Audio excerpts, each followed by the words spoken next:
শুভ সকাল আমার প্রিয় বন্ধুরা, সকলে কেমন আছো? আশা করি তোমরা অনেক অনেক বেশি ভালো আছো। আমরাও না বেশ ভালো আছি। দক্ষিণ চব্বিশ পরগনা জেলার ছোট্ট একটি গ্রাম থেকে আমি সালমা, আমার চ্যানেল ব্লগার সালমায় নূতন একটি ব্লগ ভিডিওর সঙ্গে সকলকে স্বাগত জানিয়ে এই রোদ ঝলমলে দিনে আজকে ভিডিওটি শুরু করছি।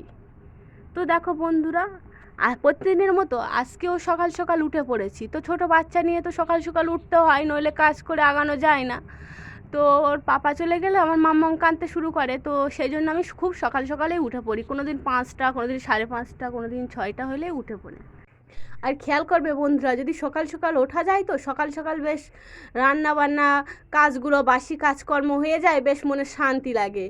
তো আমার তো বেশ ভালো লাগে সকাল সকাল কাজকর্ম করে নিয়ে আমার মাম্মামের কাছে একটু সময় দিতে। আমার মাম্মাম যেহেতু একবার ঘুমায়, ওর ঘুম পড়াতে বেশ আমার খুবই ভালো লাগে সকাল সকাল কাজ করতে। তো আজকে সকাল সকাল খুব সকাল উঠে পড়েছি। উঠে প্রথমেই দেখি আমি আমার উঠানটা ভালোভাবে ঝাড় দিয়ে নেব পরিষ্কার করে। তো আমার উঠানটা ভালোভাবে ঝাড় দিয়ে নিচ্ছি। তো উঠোনটা ঝাড় দেওয়ার পরে আমাদের ঘরের এই পাশে যেখান থেকে আমি কলে যাই, তো সেই রাস্তাটা ভালোভাবে ঝাড় দিয়ে নিয়েছি। তারপর আমি আমার কলপাটটা ভালোভাবে পরিষ্কার করে ঝাড় দিয়ে নিয়েছি। তো তারপরে দেখলাম কি সুন্দর রোদ বার হয়েছে। বলছিলাম না, সকাল থেকে উঠেই বেশ রোদ বার হয়েছে। তো এই কদিন, আজ 2 দিন মতো রোদ হচ্ছে। তো রোদ হচ্ছে, আবার বৃষ্টি হয়েছিল কালকে, কিন্তু আজকে আর সারাদিন বৃষ্টি হয়নি। তো বেশ ভালো লাগে বৃষ্টি, রোদ বার হলে। অনেক দিন ধরে বৃষ্টি হলে, তো বৃষ্টির পরে একটু রৌদ্র বার হলে আমার তো খুবই ভালো লাগে, মানসিকও শান্তি পাওয়া যায়। আর জিনিসপত্র কীরকম ভ্যাবসা গন্ধ বার হয়, মানে শুকাতে চায় না, তো পাকার হাওয়ায় শুকায়। তো একটু রোদ্রে শুকালে বেশ সুন্দর। তো আমার মাম্মামের আগের দিনের জামা কাপড়গুলো ভিজেছিল, তো সেই জামা কাপড়গুলো এখন রৌদ্রে খেলিয়ে দিয়েছি।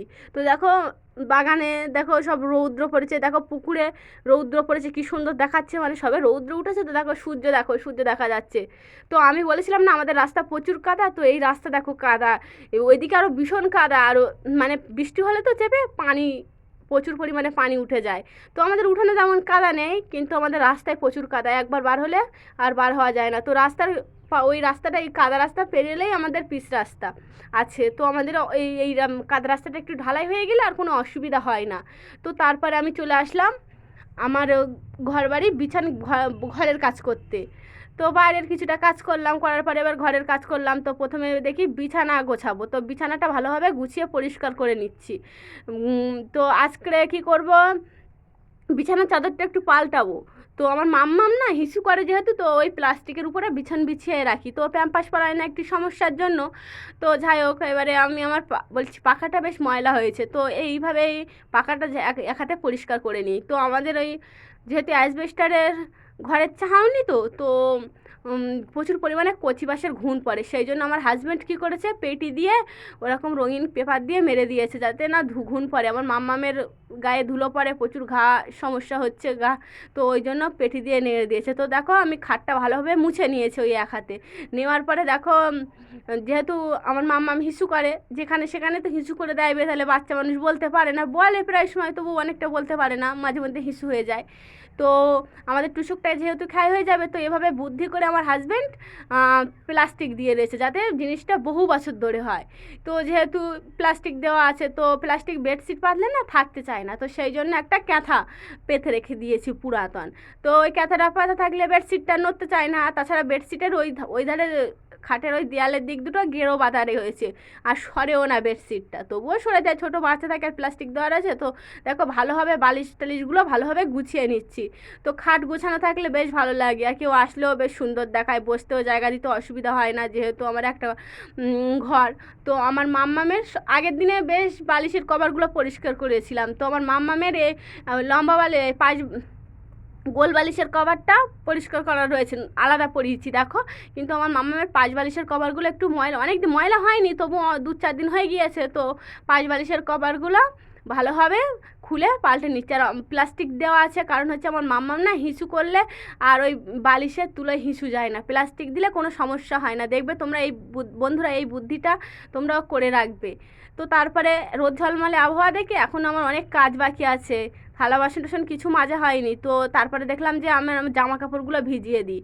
তো আমার হাজব্যান্ডের একটা সাদা জামা আছে, তো সাদা জামাটা অন্য জামার সাথে অন্য জামা কাপড়ের সাথে দিলে তো একটু রং ওঠার ভয় লাগে। তো সেই জন্য আমার হাজব্যান্ডের সাদা জামাটা আগে একটু সার্ফুতে বুড়িয়ে ঘষে নিয়ে আমি একটা গামলাতে রেখে দিয়েছি।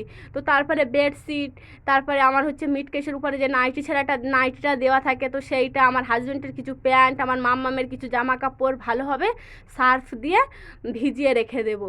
তো ভিজিয়ে রেখে দিলে তাহলে এখন ময়লা উঠুক, আমি তাহলে অন্য কাজগুলো করতে পারবো। তো আমার মশারিটাও বেশ ময়লা হয়েছিল, হালকা কালার মশারি তো, কিন্তু মশারিটা কোথায় ময়লা হয় জানো তো, যেখানে পাখা চলে সেখানেই বেশি ময়লা হয়, কিরকম কালচে দাগ পড়ে যায়। তো মশারিটা ভালোভাবে পরিষ্কার করে সার্ফে ভিজিয়ে দিয়েছি। তো তারপরে দেখো কীরকম রৌদ্র বার হয়েছে। তো এখানে আমাদের আগে একটা পুরাতন গেট ছিল, তো বৃষ্টির জলে তো চাল নেই এখানে, তো বৃষ্টির জলে ভিজে ভিজে গেটটা ভেঙে গিয়েছে। তো কি করব, তো সেই জন্য হচ্ছে ওই গেটটা ভেঙে দিয়েছে। তো আমার হাজব্যান্ড কাঠগুলো এখানে ফেলে রেখে দিয়েছিল। তো আমি কী করছি, আজকে রোদ বার হয়েছে, প্রচুর উই ধরেছে, উই পোকা, বর্ষাকালে তো কোথাও কাঠ টাঠ রাখার মতন না। তো সেই কাঠগুলো নিয়ে আমি এখন রৌদ্রে দেব। তো একদিনে রৌদ্রে দিলে হবে না, প্রচুর ভেজা কাঠ যেহেতু, তো এখন 4-5-6 দিন রৌদ্র দিতে হবে। আর উনানে রান্না করতে বেশ ভালো লাগে, তো উনানেও রান্না করি, আমরা গ্রামের মানুষ, কিন্তু আমার উনান এখনও ভিজে, যেহেতু চারিদিকে পানি আছে, তো পাশেই পুকুর। তো দেখো তারপরে আমার জামা কাপড়গুলো কাঠগুলো মেলে দিয়ে এসে আমার জামা কাপড়গুলো একটু ময়লা উঠে গিয়েছে, ময়লা হয় না তবুও আমার জামা কাপড়গুলো এবারে ভালোভাবে কেচে ধুয়ে পরিষ্কার করে নেব। তো আমার মাম্মামের বালিশের কভারগুলো একটু কেচে কেচে পরিষ্কার করছি, এমনি কেচে কেচে পরিষ্কার করলে বেশ ভালো লাগে। তো যেহেতু আমি কলে পরিষ্কার করি, তো ভালোভাবে কেচে কেচে পরিষ্কার করবো, কেচে কেচে পরিষ্কার করলে বেশ ভালো। তো আমার জামা কাপড় কাচতে বেশ ভালো লাগে। তো দেখো ভালোভাবে কেচে কেচে পরিষ্কার করে নেব। আমার কিন্তু এখনও বাসন মাজা হয়নি আজকে। তো বাসন আজকে আমি রান্না করব না, সারাদিনে এই কাজ করব। কালকে যেহেতু ফুরুলি করেছিলাম, তালের ফুরুলি, তো আমাকে না আজকে আর রান্না করতে হয় না। সেই কালকে ওল আলু মাছ রান্না করেছিলাম, সেই তরকারি আছে, ভাত আছে। তো কি করব, সেই ভাত তরকারি খেয়ে নেবো। আর আমার হাজব্যান্ডও বাড়িতে নেই, কাজে গিয়েছে। আর আমার ছোট্ট মামা ওর নানু বাড়ি গিয়েছে। তো ও আবার বাড়ি আসবে, তো একটু ঘুরতে গিয়েছে, সবসময় তো একা থাকে। তো ওর নানাকে ভীষণ ভালোবাসে, ও মামা আছে, তো সেই মামার বাড়ি গিয়েছে। তো এখন বাড়ি কেউ নেই, তো আমি একা আছি। তো বলছি যে আজকে ছোটো বাচ্চা নিয়ে তো জামা কাপড় কাচা যায় না, তো যাই মানে পরিমাণ মতন, যেহেতু একটুখানি বাচ্চা, তো ও খুবই দুষ্টু করে, আর ও ভিজে যায় যেহেতু, তো অসুবিধা হয়, শরীর খারাপ করে বাচ্চা মানুষ। তো সেই জন্য ও নানু বাড়ি গিয়েছে। তো আমি ফাঁকা সময় আজকে প্রচুর পরিমাণে জামা কাপড় কেচে নিচ্ছি। আর তো তখন ও ও আবার কিছুক্ষণ পরে বাড়ি আসবে। তো দেখো প্রথমে 2-4 বার ধুয়ে নিয়েছি, সব তো শেয়ার করা হয় না, জামা কাপড় ভালোভাবে ধুয়ে নিয়েছি, কেচে কেচে ভালোভাবে ধুয়ে নিয়ে তারপর এবার ভালো পানি, এক ধামা পানি টেনে নিয়ে এবার ভালোভাবে ধুয়ে নেব। তো ধুয়ে মেলে দিয়ে নেবো। আর রৌদ্র হয়েছিল, বেশ রৌদ্র হয়েছিল, জামা কাপড় সব শুকিয়ে গিয়েছিল। তো আজকে সারাদিন বৃষ্টি হয়নি, না তো আগের দিনও রৌদ্র দেখা দিয়ে বৃষ্টি হয়েছিল, ফের পরের দিনও বৃষ্টি হচ্ছে। তো আজকে সারাদিন বৃষ্টি হয়নি, বেশ ভালো শুকিয়ে গেলে। আর জামা কাপড়, শুকনো জামা কাপড় তো বৃষ্টিতে ভিজলে বিরক্ত লাগে, বৃষ্টি হলে তো শুকনো জামা কাপড় এক রৌদ্রে শুকিয়ে গেলে কি সুন্দর করে গুছিয়ে আনলায় রেখে দেবো, বেশ ভালো লাগে। তো আমার হাজব্যান্ডের এই প্যান্টগুলো ভালোভাবে কেচে নিয়েছি, দেখো আমার মা। তারপরে ফের সেই পানিগুলো ফেলে দিয়ে আবার এক ধামা পানি টেনে নিয়েছি। তো নেওয়ার পরে দেখো আমার মাম্মামের জামা কাপড়, যেহেতু আমি পরিষ্কার পরিচ্ছন্ন করে ধুই, তো আমার মাম্মামের জামা কাপড় ও আমার হাজব্যান্ডের সাদা জামাটা ভালোভাবে ধুয়ে আলাদা রেখে দিয়েছি। তারপরে দেখো এই মশারিটা ভালোভাবে কেচে নেবো, কীরকম গ্যাজা বার হচ্ছে দেখো। তো মশারি কাচলে বেশ ভালো লাগে। আর মশারি যখন আমার ছোটোবেলায় আমার মা কাচতো, তখন এরকম গ্যাজা বারটা হতো, আর গ্যাজা দিয়ে ভীষণ খেলা করতাম। দেখবে মশারি কাচতে গেলে ভীষণ গ্যাজা হয়, তো প্রচুর সার্ফ দেওয়া হয়, ভালোভাবেই পরিষ্কার করে নিয়েছি। তো এবার কলতলায় ধুয়ে নেবো। আজকে মেলে দেওয়া তেমন কিছু শেয়ার করা হয়নি, প্রচুর রোদ বার হয়েছে। তো তো দেখো এবারে ভালোভাবে ধুয়ে মানে কিছু কিছু একটু অর্ধেক অল্প একটা মেলে দিয়েছি। তো আমার হাজব্যান্ডের জুতো ছিল, তো কালকে বলেছিলাম আমার হাজব্যান্ড এক জায়গায় গিয়েছিল, তো জুতো জামা ছিল, তো জুতোটা ভালোভাবে পরিষ্কার করে নেবো, একটু সার্ফ দিয়ে আর একটা জালি দিয়ে ভালোভাবে পরিষ্কার করে নিচ্ছি। যেহেতু বুট তো রৌদ্র রয়েছে, তো বুট কিন্তু এক রৌদ্রে শুকায়নি, পরের দিনও রৌদ্রে দিতে হয়েছিল।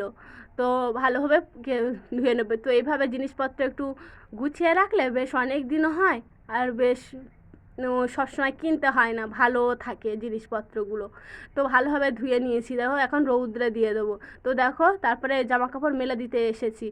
তো দেখো ক্যামেরায় সমস্যা হচ্ছে, তো আমি এডিটিং করার সময় তো ভিডিওটা কীরকম হয় আমি ঠিক জানি না। তো যদি ভিডিওর একটু সমস্যা থাকে তাহলে বন্ধুরা ক্ষমাশূন্যের দৃষ্টিতে দেখবে অবশ্যই আমার বন্ধুরা। ও আমার কথাবার্তার মধ্যে প্রচুর ভুল ত্রুটি থাকতে পারে, যেহেতু প্রথম তো একটু অসুবিধা হচ্ছে, তো ক্ষমাশূন্যের দৃষ্টিতে দেখবে।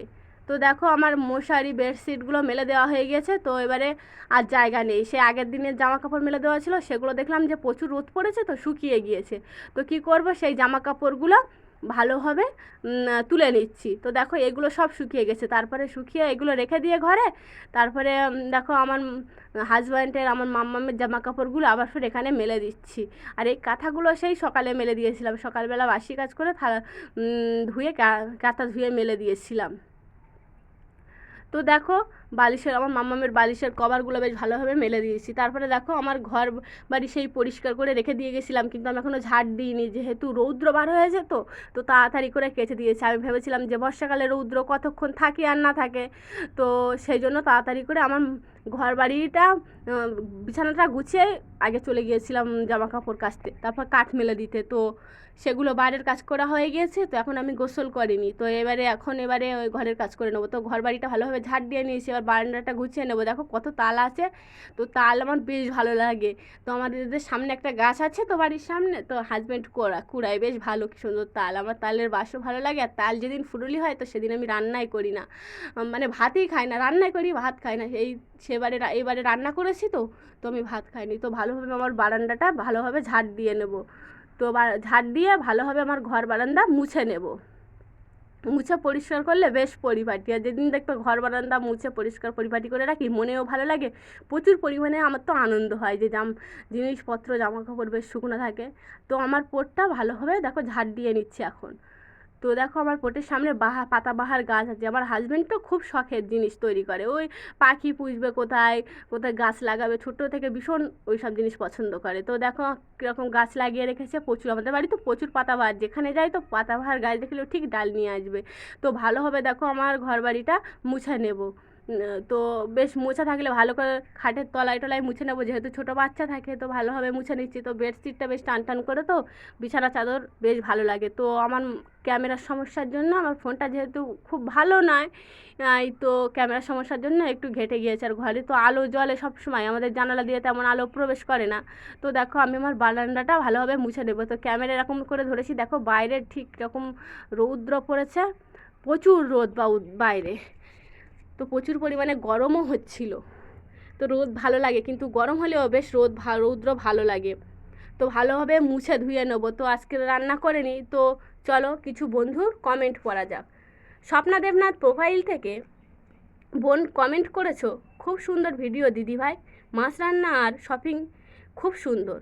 তুমি আমার কমেন্ট করেছো, তোমাকে অনেক ধন্যবাদ দিদিভাই, ভালো থেকো। অবশ্যই অবশ্যই দিদিভাই, তোমাকেও অসংখ্য ধন্যবাদ, তুমি অনেক অনেক বেশি ভালো থাকো।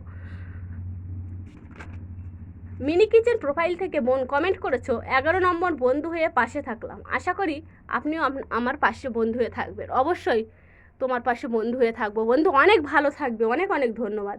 MD Miraj mother blog profile থেকে বোন কমেন্ট করেছো, অনেক সুন্দর হয়েছে ভিডিও আপু, লাইক দিয়ে ভিডিও দেখে নিলাম, শপিংগুলো অনেক সুন্দর হয়েছে, নতুন বন্ধু হলাম। অবশ্যই নতুন বন্ধু অবশ্যই হয়ে থাকো। থ্যাংক ইউ বন্ধু, অনেক ভালো থেকো।